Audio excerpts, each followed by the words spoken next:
নমস্কার, আজকে শুরু করলাম নৈহাটি ব্লগ। তো আমি আজকে গিয়েছি নৈহাটি। এই যে আজকে আমাদের যেতে হবে গঙ্গার ওপর দিয়ে। তো এই গঙ্গা আমরা লঞ্চে করে পার হয়ে গেলাম, চলে আসলাম নৈহাটি। তো আপনারা যদি পুজোর সময় আসেন তো দেখবেন এরকম চারিদিকে অনেক ঠাকুর এসেছে।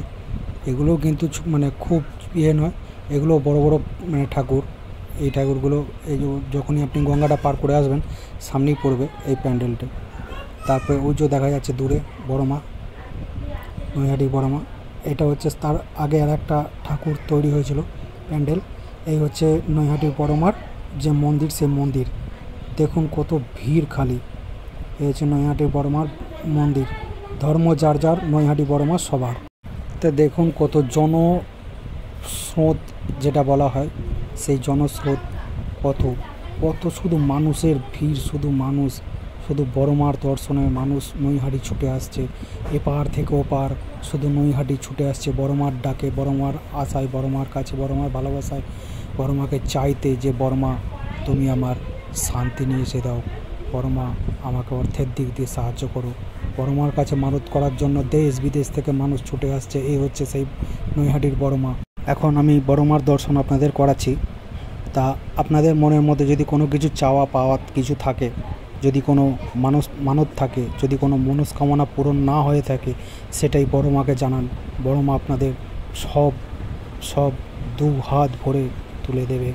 আপনারা তো জানেন যে নৈহাটির বড় মা কাউকে খালি হাতে ফেরায়নি আজ পর্যন্ত।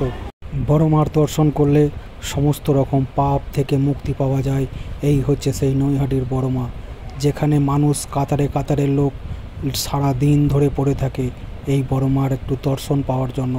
আমি আপনাদের সামনে সেই বড় মাকে তুলে ধরেছি। আপনারা দয়া করে ভিডিওটি দেখে নেবেন, ভিডিওটি দেখে একটি লাইক এবং একটি সাবস্ক্রাইব করে দেবেন এই ভাইটির জন্য। এবং আপনাদের মনের মধ্যে যদি কোনো কিছু চাওয়া পাওয়া থাকে, আপনাদের আমি 100% গ্যারান্টি দিচ্ছি, এই ভিডিও থেকে আপনারা বড় মাকে স্মরণ করে বড় মার কাছে আপনারা সেই জিনিসটা চেয়ে নিন। আপনাদের বড় মা কিন্তু খালি হাতে ফেরাবে না, এটা আমার বিশ্বাস। সম্পূর্ণ মায়ের ওপর বিশ্বাস রেখে আপনারা এই মানতটি করুন। মানতটি করলে আপনারা অবশ্যই ফল পাবেন।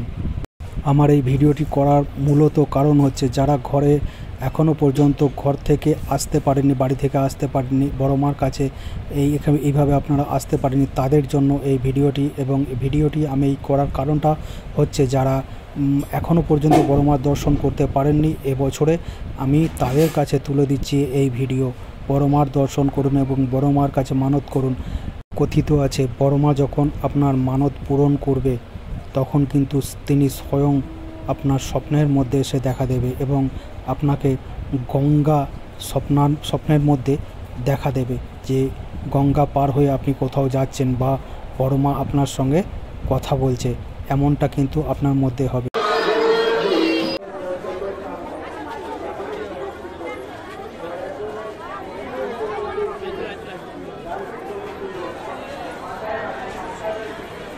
যেমন নৈহাটির বড় মার দর্শন আমরা সবাই করি বা সবাই করতে যাই, বড় মার কাছে পুজো দিতে যাই। ঠিক তারাপীঠের তারামা, এই তারাপীঠের তারামার যে আবির্ভাব, যে মূর্তি, সেই মূর্তি এখানে পাশেরই একটা প্যান্ডেল করেছিল। সেই প্যান্ডেল মানে সেই মূর্তিটি আপনাদের সামনে আমি তুলে দিলাম। সবাই মিলে একবার বলুন, জয় বড় মা, জয় মা তারা, জয় বড় মা, জয় মা তারা। তো দেখুন, আপনাদের আমি আবারও বলছি, আমার এই ভিডিও থেকে আপনারা বড় মাকে স্মরণ করে আপনাদের যে মনস্কামনা আছে সেই মনস্কামনা আপনারা মাকে জানান। যে মানত আপনাদের করার আছে সেই মানত আপনারা জানান। বড় মা কিন্তু আপনাদের একদম হাতে নাতে ফল দিয়ে দেবে, কারণ আপনারা তো জানেন বড় মা কাউকে কখনো খালি হাতে ফেরায় না। এবার আমার বাড়ি ফেরার পালা, আমি উঠে পড়লাম এবার লঞ্চে। ভিডিওটি আমি করেছি আপনাদের সাহায্যের জন্য এবং আমার এই চ্যানেলটিকে আপনারা সাবস্ক্রাইব করে দেবেন। ধন্যবাদ।